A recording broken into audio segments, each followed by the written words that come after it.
Back in the building, yes, straight off the block. It's the RJ Show. We're about to go off nonstop. Today we're going to talk about salary negotiations, how to do it from an employer perspective and from the job seeker perspective. There's always two sides. So you've been presented with a job offer.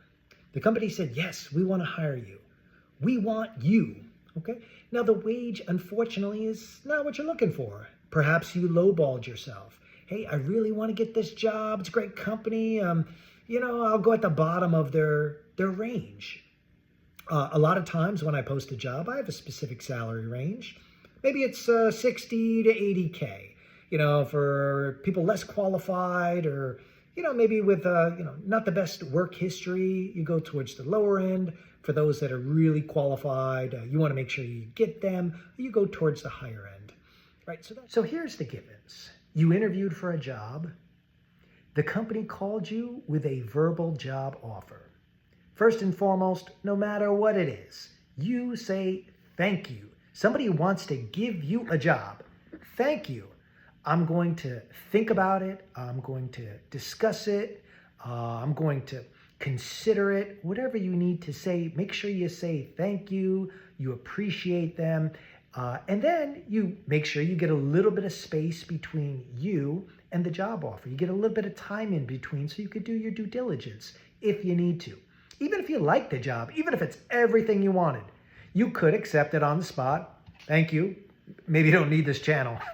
Or you could say, hey, you know what? Thank you. I really appreciate the offer. Let me consider it and I'll get back to you in, say, 48 hours by 3 p.m. on Friday. And that works fine. And they'll say, okay, I gotcha. So now that you've put a little bit of time between you and your decision, you have 48 hours or whatever time period you used. I like 48 hours. So you can do your due diligence. Why don't you start by going back to the job posting itself? What is the salary range? The salary range, is it posted? If you're in the US, in certain states, it will be. So that gives you an idea of where in the range they put you. Now, of course, a business does want to save a little bit of money if they can, right? It's understandable. Everybody wants to save or get more money. You don't want to stay stagnant. So depending on perspective. From an employer side, if I've posted a job and I've posted a specific wage, I know what I want to pay somebody, right? I also know that I want you. I want to hire you. That's why I presented this verbal offer. Is it the best offer I have? Maybe, maybe not. It's very possible that I can do a little bit better if I want to. It also depends on how many other candidates are out there that were well liked. But needless to say, focus on you. Now, is it difficult to renegotiate or ask for a better offer? It is. It will cause you a lot of anxiety. When you ask somebody for more money or more benefits or a better, 401k or stock options, whatever it is that you want more, it's going to be a little bit stressful. What is the response of that company?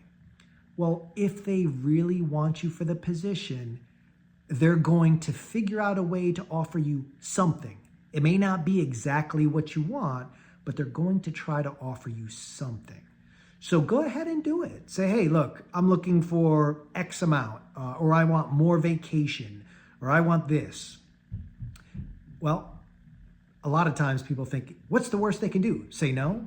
Hey, I could say no. Or I could say, I don't want to hire this person. They're out of their mind. This is just the beginning. I can already see it.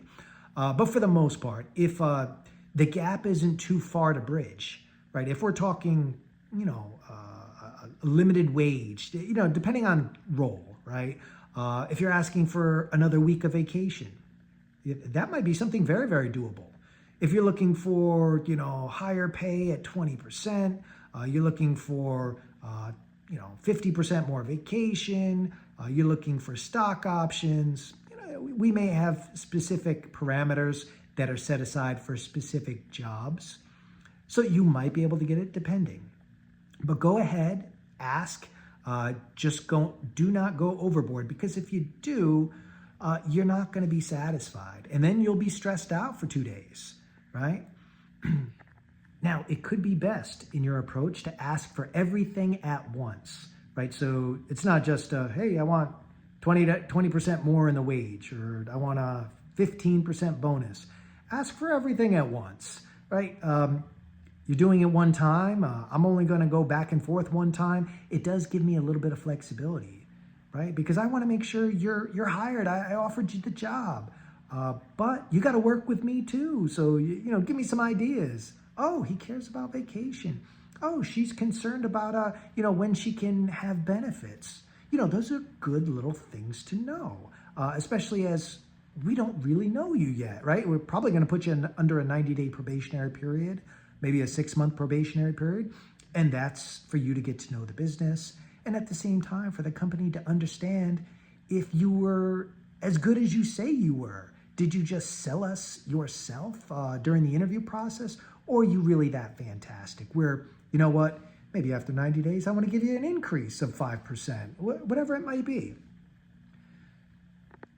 Thanks a lot, guys. I hope this helped on future salary negotiations. Remember, you can ask, just don't go crazy. From my perspective, I don't have a problem with somebody doing their due diligence, using resources to highlight, this is what I should be paid. This is what comparable jobs pay in this market. Those are great. Those are great. Whether the company can pay it or not, that's another story. But it doesn't necessarily hurt to ask as long as it's not crazy.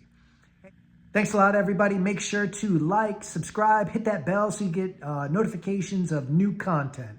And I'll see you next time. Hasta la vista.